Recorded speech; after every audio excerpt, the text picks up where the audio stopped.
Каждый верующий мечтает о том, что его душа после смерти попадет в Царство Божье. Но на этот вопрос отвечает Иисус Христос в 3 главе Евангелия от Иоанна. И конкретно Он говорит начальнику иудейскому Никодиму, который пришел к нему ночью. Он сказал ему: «Истинно, истинно говорю тебе, если кто не родится свыше, не может увидеть Царство Божье». Никодим подумал, что ему нужно вернуться в утробу матери.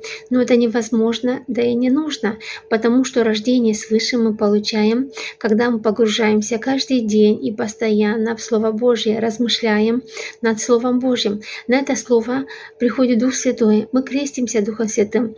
Мы рождаемся свыше и становимся детьми Божьими. Иисус Христос также говорил, что рожденный от плоти есть плоть, рожденный от Духа есть Дух.